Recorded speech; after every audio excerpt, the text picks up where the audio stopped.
श्रीमद् भागवत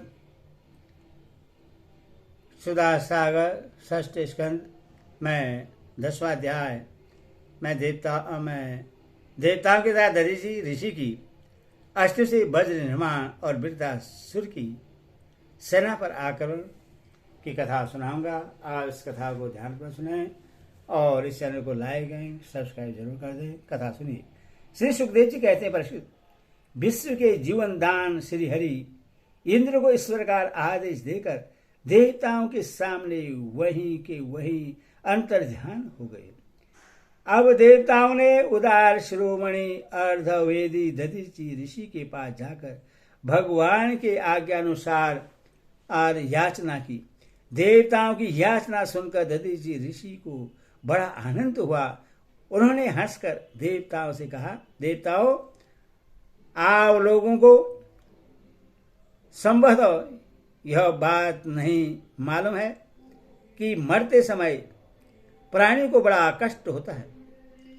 उन्हें जब तक चेत रहता है बड़ी ऐसा पीड़ा सहनी पड़ती है और अंत में वे मूर्छित हो जाते हैं।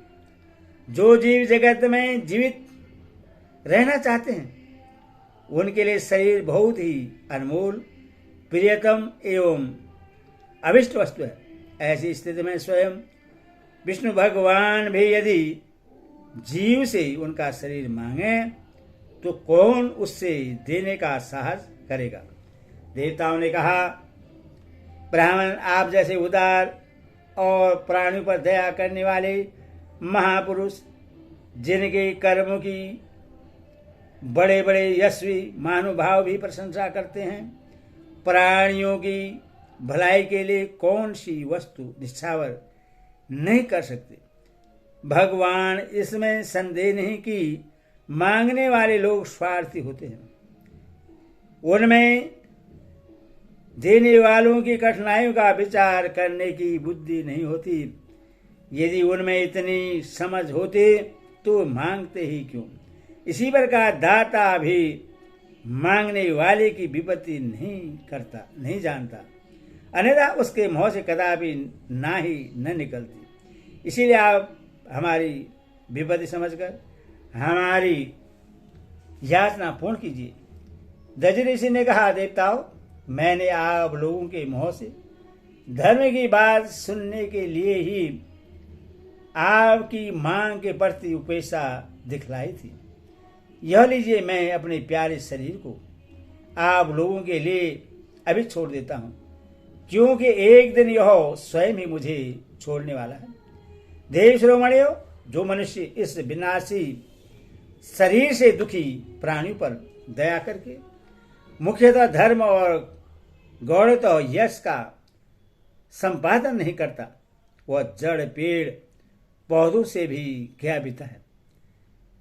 बड़े बड़े महात्माओं ने इस अविनाशी धर्म की उपासना की है।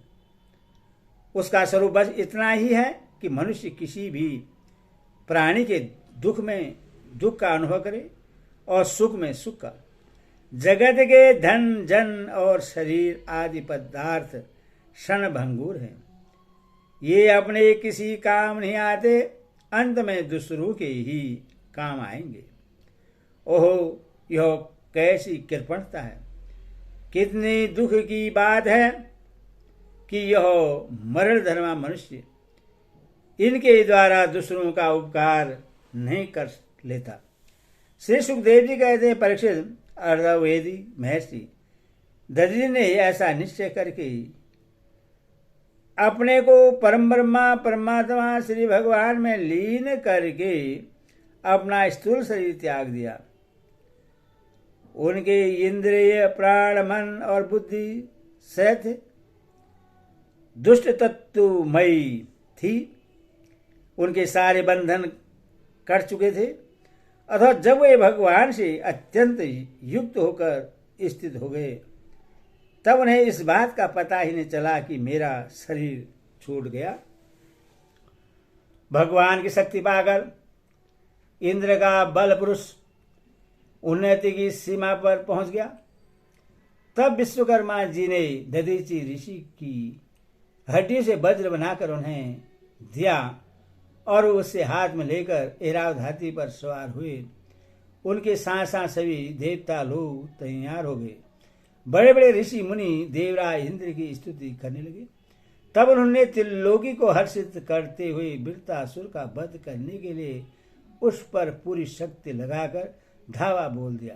ठीक वैसे जैसे भगवान रुद्र क्रोधित होकर स्वयं काल पर ही आक्रमण कर रहे हों।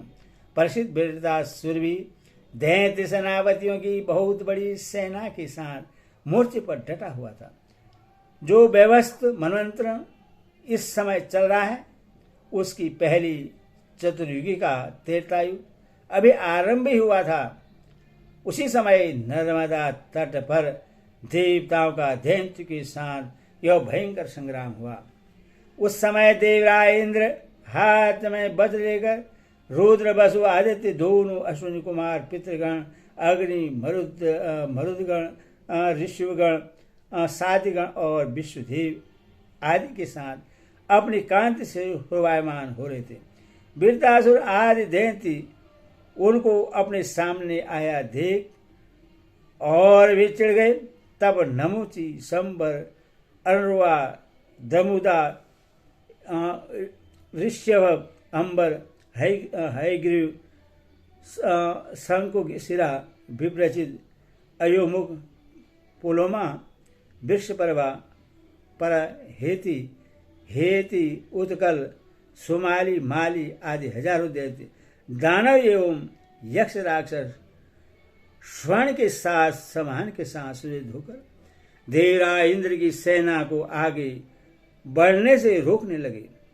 परंतु उस समय देवताओं की सेना स्वयं मृत्यु के लिए भी अजय थी। वे घमंडी असुर से अनाहत करते हुए बड़ी सावधानी से देव सेना पर प्रहार करने लगे। उन लोगों ने गदा परिघ बाण प्रास मुदगर तोमर शूल फरसे तलवार सदघनी तोप भूषंडी आदि अस्त्र शस्त्रों की बौछार से देवताओं को सब ओर से ढक दिया। एक पर एक इतने बाण चारों ओर से आ रहे थे कि उनसे ढक जाने के कारण देवता दिखलाई ही नहीं पड़ते थे। जैसे बादलों से ढक जाने पर आकाश के तारे नहीं दिखाई देते, परिचित वह शास्त्रों और अस्त्रों की वर्षा देव सैनिकों को छू तक न सकी। उन्होंने अपने हस्त लाघव से आकाश में ही उनके हजार हजार टुकड़े कर दिए। जब असुरों के अस्त्र शस्त्र समाप्त हो गए, तब वे देवताओं की सेना पर पर्वतों के शिखर वृक्ष और पत्थर बरसाने लगे। परंतु देवताओं ने उन्हें पहले की ही भांति काट गिराया। पर जब वृत्रासुर के अनुयायी असुरों ने देखा कि उनके असंख्य अस्त्र शस्त्र भी देख सेना का कुछ न बिगाड़ सके, यहाँ तक कि वृक्षों चट्टानों और पहाड़ों के बड़े बड़े शिखरों से भी उनके शरीर पर खरोच तक नहीं आई, सब के सब सकुशल हैं। तब तो वे बहुत डर गए। देव लोग दैत्य लोग देवताओं को पराजित करने के लिए जो जो प्रयत्न करते थे, वे सब के सब निष्फल हो जाते। ठीक वैसे जैसे भगवान श्री कृष्ण के द्वारा सुरक्षित भक्तों पर शूद्र मनुष्यों के कठोर और अमंगलमय दुर्वचनों का कोई प्रभाव नहीं पड़ता। भगवदीमुख असुर अपना प्रयत्न व्यर्थ देकर उत्साह रहित हो गए। उनकी वीरता का घमंड जाता रहा। अब वे अपने सरदार वृत्रासुर को युद्ध भूमि में ही छोड़कर भाग खड़े हुए, क्योंकि देवताओं ने उनका सारा बल पुरुष छीन लिया था। जब धीर वीर वृत्रासुर ने देखा कि मेरे अनुयायी असुर भाग रहे हैं और अत्यंत भयभीत होकर मेरी सेना को तहस नहस और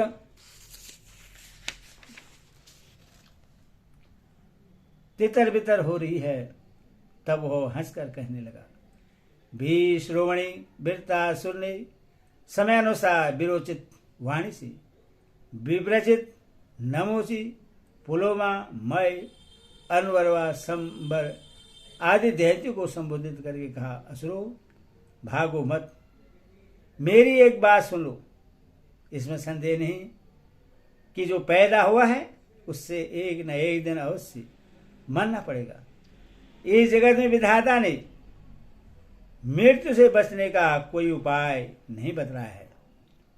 ऐसी स्थिति में यदि मृत्यु के द्वारा स्वर्ग आदि लोग और सुयश भी मिल रहा हो तो ऐसा कौन बुद्धिमान है जो उस उत्तम मृत्यु को न अपनाएगा। संसार में दो प्रकार की मृत्यु परम दुर्लभ और श्रेष्ठ मानी गई है। एक तो योगी पुरुष का अपने प्राणों को वश में करके ब्रह्म चिंतन के द्वारा शरीर का परित्याग, और दूसरा युद्ध भूमि में सेना के आगे रहकर बिना पीठ दिखाए झूझ मरना। तुम लोग भला ऐसा शुभ अवसर क्यों खो रहे हो। हरि ओम तत्सत, हरि ओम तत्सत।